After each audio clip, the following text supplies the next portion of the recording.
anggota dewan, bupati, wali kota, dan perangkat-perangkat pejabat lainnya yang ada di Jawa Barat itu sekarang sudah jantungan dan tidak bisa tidur lagi. Mereka itu sudah panas dingin. Karena apa? Karena Kang Deddy sebagai pimpinan tertinggi kepemerintahan di Jawa Barat itu akan segera memeriksa secara detail satu persatu anggaran yang digunakan dan dipakai oleh jajaran pemerintah.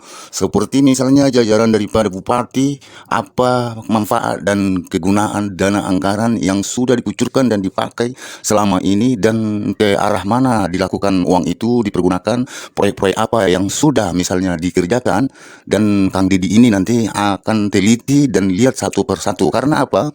Karena Kang Deddy ini kan sudah sangat berpengalaman dan sangat tahu apa dan di mana masalah dan apa yang sering disembunyikan di anggaran itu. Karena kan Kang Deddy ini kan sebelum daripada gubernur, dia ini kan sudah jadi pernah DPR juga ya. Jadi setelah dia DPR itu perangai-perangai dan artinya rahasia-rahasia yang ada di DPR itu dia tahu dan dia mengetahui, dan karena dia pun pada saat itu sudah melihat jelas apa yang terjadi di Dewan itu kalau mengenai tentang kegunaan ataupun penggunaan anggaran itu.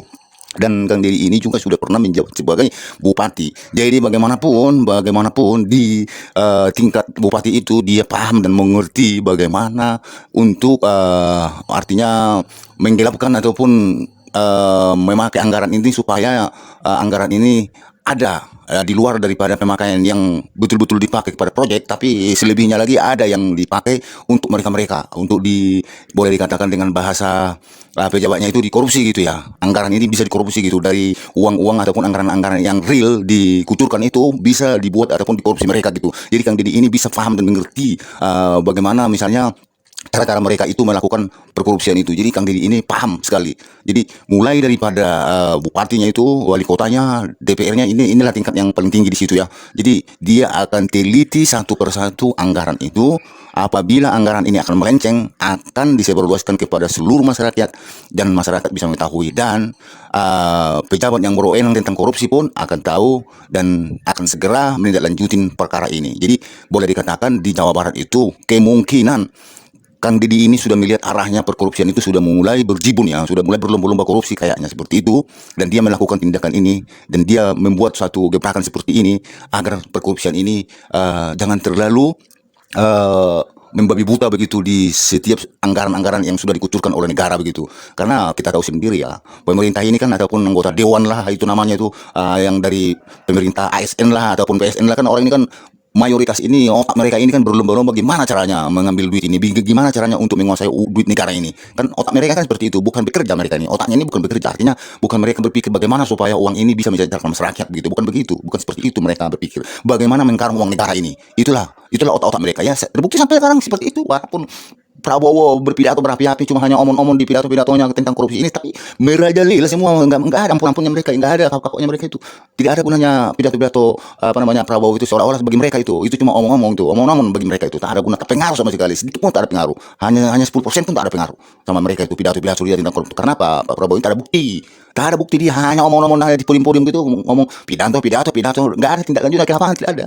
Ini semua masih merajalela nih. Dijamin 100% bahwa setiap pemerintah daerah ini masih berkorup di daerahnya. Jadi inilah syukurlah daripada Kang Deddy melakukan ini supaya ada contoh di Republik ini bahwa memang negara ini sudah parah sekali, bahwa semua pejabat sudah mengincar uang negara, uang masyarakat ini untuk bagi mengisi daripada kantong-kantong mereka. Jadi bukan mereka itu menjabat untuk memikirkan negara atau memikirkan masyarakat, tapi untuk memikirkan kantong-kantong mereka.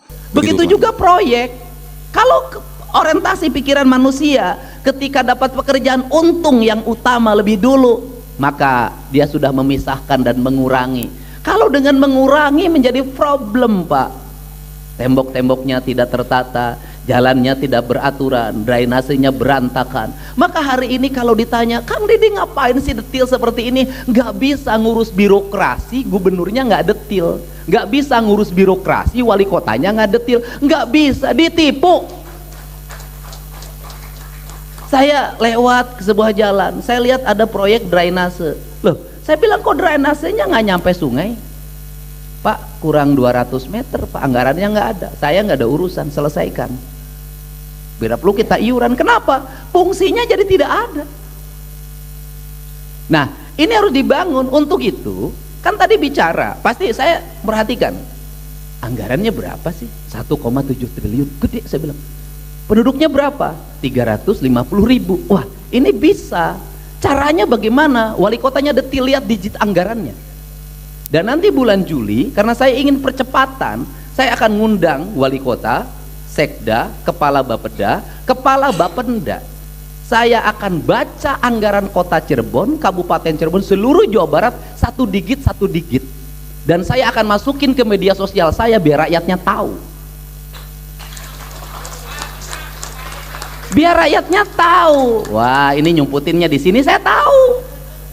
Wah, ini sumputinnya di sini nih. Ini di sini. Biarkan ini transparansi.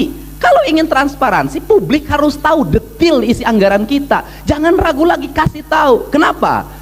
Kalau publik sudah diberitahu detil anggaran kita, ingat, kita akan mendapat impact yang kedua, kepercayaan publik.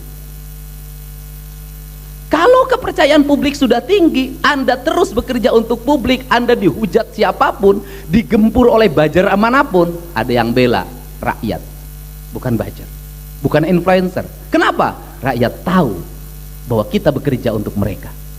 Dan yang berikutnya kita akan mendapat apa? Partisipasi, Pak.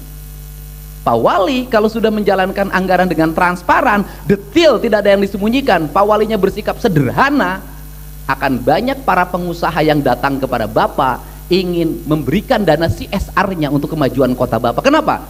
Karena Bapak dipercaya oleh pengusaha. Jadi rezekinya akan datang. Tapi kalau kitanya tidak terbuka, tinggal di rumah gelap, orang nggak akan percaya.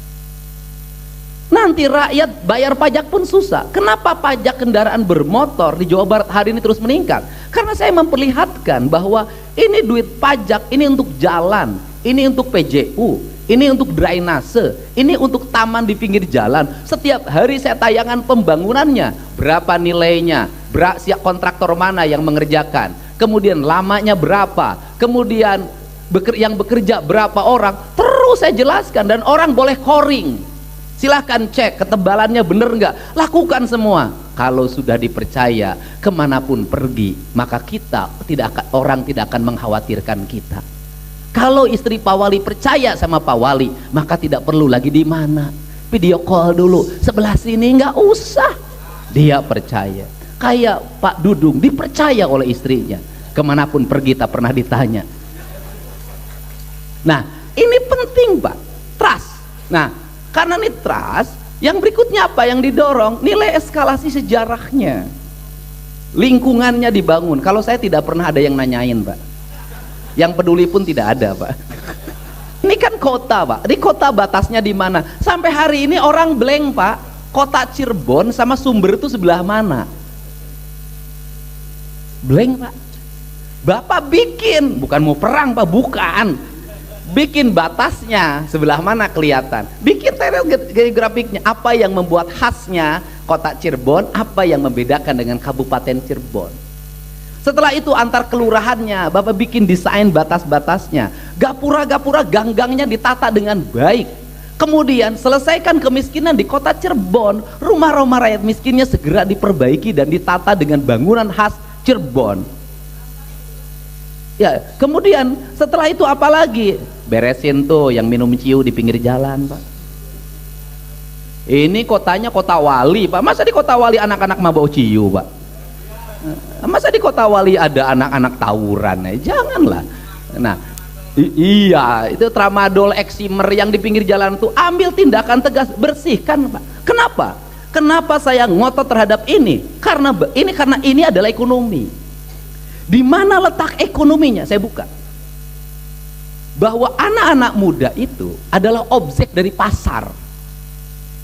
Anak-anak remaja itu objek dari pasar. Pasar apa? Motor, gadget. Setelah itu apa? Minuman. Dan minumannya pinter. Dia jual itu yang murah-murah, yang di bawah 5.000. Yang 5.000 recehan itu diambil, kenapa? Karena menguntungkan.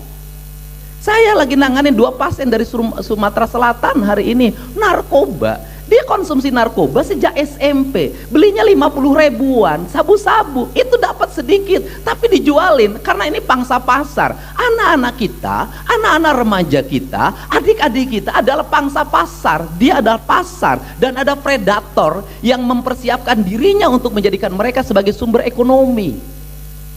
Untuk itu saya beres ini gak boleh, harus diputus mata rantainya. Tawuran itu tersistem, dikendalikan di media sosial, ada gurunya. Kemudian ketika tawuran yang bikin bom molototnya anak sekolah, ada koordinatornya. Koordinatornya itu anak buahnya pasti anak sekolah. Koordinatornya cuma satu, jarang yang tawuran. Itu usianya dewasa, jarang. Rata-rata anak sekolah, koordinatornya satu. Koordinatornya mundur ngambil gambar, habis itu hilang. Ini sistematikanya harus diselesaikan. Kenapa? Kita akan lost generation. Ada satu generasi yang akan hilang di negeri ini. Anda lihat Amerika hari ini, bagaimana anak-anak yang tidak bisa berkompetisi, dia menjadi pancandu narkoba, dia tidur di mana saja, wajahnya sudah kayak orang meninggal. Itu adalah merupakan residu dari sebuah perkembangan modernisasi pembangunan. Nah, pertanyaannya apa? Pertanyaannya adalah, kalau tahun 70-an yang nakal itu anak orang kaya, kalau tahun 80-an yang nakal itu anak orang kaya, hari ini yang nakal itu anak orang miskin. Apa aspek ekonominya? Dia ngambil motor, gak kebayar. Anaknya tawuran, harus ganti sama yang dibacoknya. Duitnya dari mana? Ngambil Bang Emok. Anaknya ngamuk, pengen studi tour, pinjem Bang Emok. Habis itu banyak yang kehilangan rumahnya. Saya punya riset. Terjadi kemiskinan yang masif. Kenapa? Anak orang miskin menghabiskan kekayaan orang tuanya, sudah miskin, anaknya jadi predator. Ini harus dirubah. Kenapa? Anak-anak orang kelas menengah, mohon maaf, tumbuh dengan baik, sekolahnya baik. Anak anggota DPR jadi anggota DPR lagi. Anak mantan kepala staf angkatan darat jadi akademi angkatan darat. Anak gubernur jadi anggota DPRD provinsi. Anak jenderal polisi masuk Akpol. Anak pengusaha, anaknya jadi pengusaha. Saya melihat pola hidupnya sederhana. Saya ketemu sama anak-anak pengusaha besar, itu sampai pengusaha multi internasional, menguasai pabrik sampai di Amerika. Saya diminta ketemu sama anaknya, waktu itu lagi bikin kegiatan bakti sosial. Saya bayangkan anak itu keluar dari mobil yang mahal karena dia ada bosnya tekstil dunia.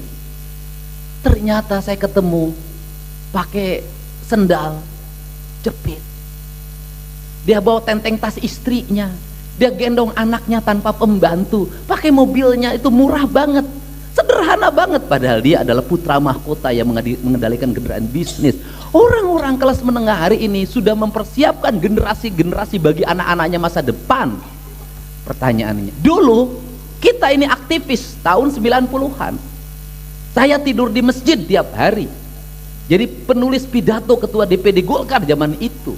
Nitipin diri, makannya segala macam, nitipin diri, berhasil. Akses politiknya dibangun lewat organisasi zaman itu. Pertanyaannya lah, di era ini kalau anak-anak itu tidak dibuat aksesnya dalam pendidikan yang memadai, dalam akses usaha yang memadai, dalam akses kekuasaan yang memadai, mereka akan tertinggal. Itulah kenapa Pak Prabowo menggagas sekolah rakyat. Nah,